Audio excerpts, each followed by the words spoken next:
علامہ صاحب یہ فرمائیے گا، کیا قربانی کی جگہ غریبوں کی مدد کی جا سکتی ہے یا کوئی فلاحی کام کیا جا سکتا ہے، مثلا ہاسپٹل وغیرہ یا اس طرح کے جو فلاحی کام ہوتے ہیں ان میں حصہ لیا جا سکتا ہے؟ دیکھیں، اگر میں صرف سمپل اور سادے انداز میں جواب دوں، ویسے اس کے جواب کے لیے کافی ساری وضاحت جو ہے وہ درکار ہے۔ تو عام طور پہ تو یہی ہے کہ سید عالم نور مجسم شفیع معظم صلی اللہ علیہ وآلہ وسلم کے اس فرمان کو جو ہے وہ پیش نظر رکھنا چاہیے کہ آقا کریم صلی اللہ علیہ وآلہ وسلم نے ارشاد فرمایا کہ قربانی والے دن قربانی کے عمل کے علاوہ کوئی دوسرا نیکی کا عمل اللہ کے دربار میں اتنا قبول ہے ہی نہیں جتنا کہ قربانی کے جانور کو ذبح کرنا ہے۔ اور سید عالم نور مجسم شفیع معظم صلی اللہ علیہ وآلہ وسلم کے دور مبارک میں غریب لوگ بھی موجود تھے اور ان کی فلاح و بہبود کا بھی انتظام بہت ضروری تھا۔ تو اگر قربانی کی جگہ پہ یا قربانی کے متبادل کے طور پہ عوام کی فلاح و بہبود کے لیے یا رفاہ عامہ کے کاموں میں رقم خرچ قربانی والی کی جا سکتی ہوتی تو سب سے پہلے ہمارے لیے جو معیار ہے وہ ہے سید عالم نور مجسم شفیع معظم صلی اللہ علیہ وآلہ وسلم کا اسوہ حسنہ۔ تو حضرت عبداللہ ابن عمر رضی اللہ تعالی عنہما، یہ ترمذی شریف کے اندر حدیث پاک موجود ہے کہ آقا کریم صلی اللہ علیہ وآلہ وسلم 10 سال مدینہ شریف میں آپ نے گزارے، اور ان 10 سالوں میں ہی آقا کریم صلی اللہ علیہ وآلہ وسلم نے قربانی کی ہے، قربانی فرمائی ہے، کسی سال کو بھی مس نہیں کیا۔ تو کیا آقا کریم صلی اللہ علیہ وآلہ وسلم غریبوں کے خیر خواہ نہیں تھے اور ان کی فلاح و بہبود نہیں چاہتے تھے؟ کیا آقا کریم صلی اللہ علیہ وآلہ وسلم غریبوں کے مسائل سے واقف نہیں تھے؟ کہ یہ وہ وقت تھا کہ جب ایک ایک کھجور اور ایک ایک گھونٹ پانی کا پی کر گزارا کر کے اسلام کے جھنڈے کو بلند کیا جا رہا تھا۔ حقیقت میں یہ اسلام دشمن اور جو لادین قوتیں ہیں اور جو یورپ کی نیچر اور یورپ کے کلچر سے متاثر لوگ ہیں، جن کو ہم لبرل کہہ سکتے ہیں، سوشلزم کہہ سکتے ہیں، جن کو ہم ملحدانہ سوچ کے حاملین کہہ سکتے ہیں، یہ ان کے گندے اور فاسد عقائد و نظریات ہیں کہ جو وہ عوام میں پھیلاتے رہتے ہیں۔ لیکن یہاں پر میں ایک بات اور واضح کرتا چلا جاؤں کہ قربانی ایک وہ مقدس عمل ہے کہ ہمارے آقا و مولا حضرت محمد مصطفیٰ صلی اللہ علیہ وآلہ وسلم حضور خاتم النبیین و خاتم المعصومین، آپ سے قبل حضرت آدم علیہ نبینا علیہ السلام سے لے کے اور آج تک یہ عمل مبارک جو ہے وہ چلا آ رہا ہے۔ یاد رکھیں، قربانی کا عمل مبارک اتنا ہی زیادہ قدیم ہے۔ اگر کوئی آپ سے سوال کرے نا کہ قربانی کی تاریخ کیا ہے تو جواب دیں کہ جتنی زیادہ پرانی انسان کی تاریخ ہے اتنی پرانی ہی قربانی کی تاریخ ہے۔ تو حضرت ابراہیم علیہ نبینا علیہ السلام اور حضرت اسماعیل علیہ نبینا علیہ السلام، یہ تو باپ اور بیٹے کے درمیان جو ہونے والی گفتگو تھی، قربانی تو وہ تھی۔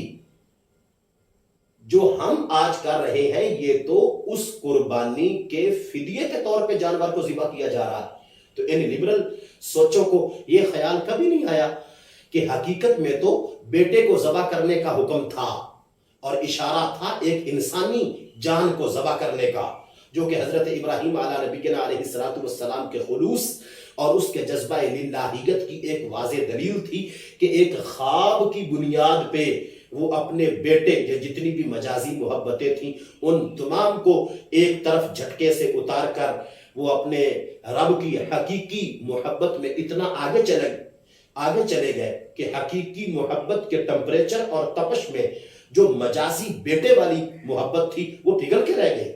تو رب ذوالجلال کو ان کی یہ ادائیں کہ ایک خواب کی بنیاد پہ میرے خلیل الرحمن نے اور میرے بندے نے اس قدر جو ہے وہ عمل پیرا ہوئے کہ حقیقت میں اپنے بیٹے کو جو ہے وہ پتھر کی سیل پہ لٹا کے اس کی گردن پہ چھری رکھ دی اور اپنی آنکھوں پہ پٹی تو یہ سارا معاملہ تو پھر فدیہ کے طور پہ قربانی، اور آج تک وہ جو ہے عمل مبارک قیامت تک اس کو باقی رکھا جائے گا۔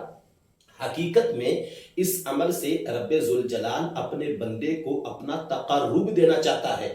اور جہاں تک ملحدوں کی یہ سوچ ہے، خصوصی طور پہ آپ اس کلپ کو علیحدہ نکال کے میری بات کو وائرل کرنے کی کوشش کرنا کہ ہو سکتا ہے ہماری گفتگو جو ہے وہ کسی کے دل اور کسی کے دماغ تک سرایت کر سکے.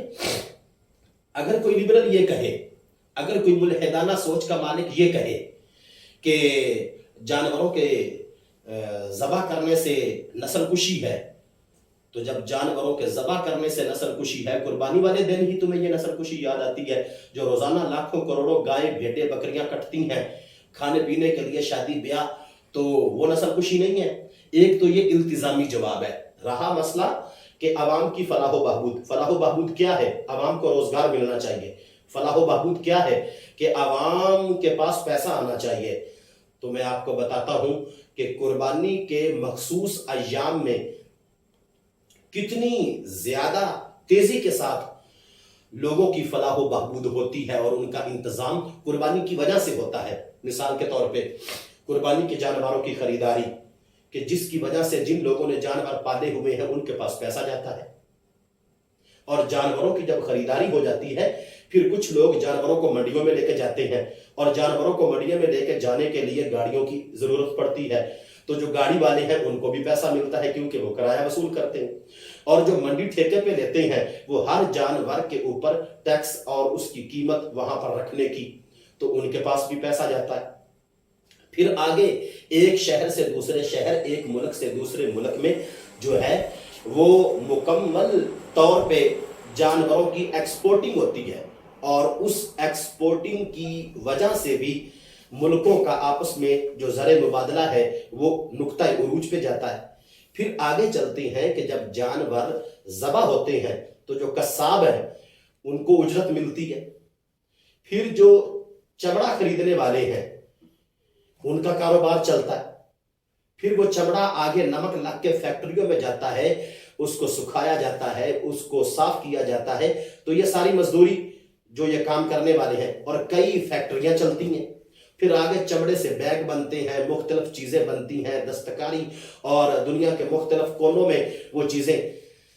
تو یہ آپ دیکھیں کہ شروع سے لے کے آخر تک عوام کی فلاح و بہبود کا انتظام ہے یا نہیں، کتنے مزدوروں کی مزدوری.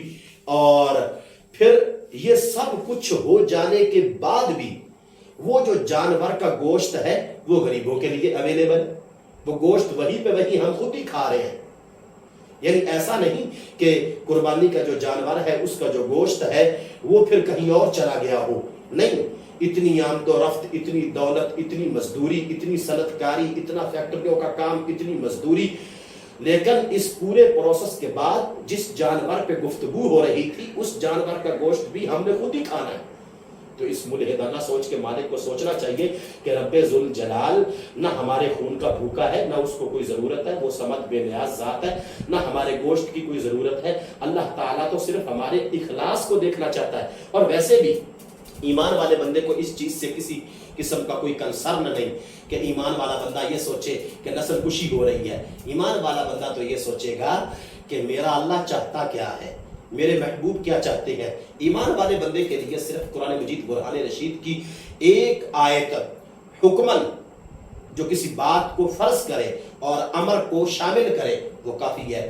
تو اس لیے پوری کی پوری کائنات جب خالق و مالک رب العالمین نے بنائی ہے تو اگر رب ہی اپنی بارگاہ میں کسی چیز کو ذبح کرنے اور قربان کرنے کا حکم دے تو اس میں کسی قسم کی ایمان والے بندے کو قباحت نہیں ہو سکتی. لہٰذا جو اسلام کے ساتھ جڑے ہوئے لوگ ہیں ان کو تو کبھی بھی ان ملحدانہ سوچ والوں کی گفتگو سن کے دماغ ان کا خراب نہیں ہوگا. لیکن پھر بھی دعا کرتے ہیں کہ خالق کائنات ہم سب کو ایسی سوچوں سے بچنے کی توفیق عطا فرمائے اور تقرب اللہ کے لیے، اللہ کے قرب کو حاصل کرنے کے لیے اور شریعت مصطفیٰ پر عمل کرنے کے لیے قربانی کی جو عظیم سنت ہے اور یہ جو ایک واجب عمل ہے اس کو قائم رکھنے کی توفیق عطا فرمائے. آمین. وآخر دعوانا ان الحمد للہ رب العالمین.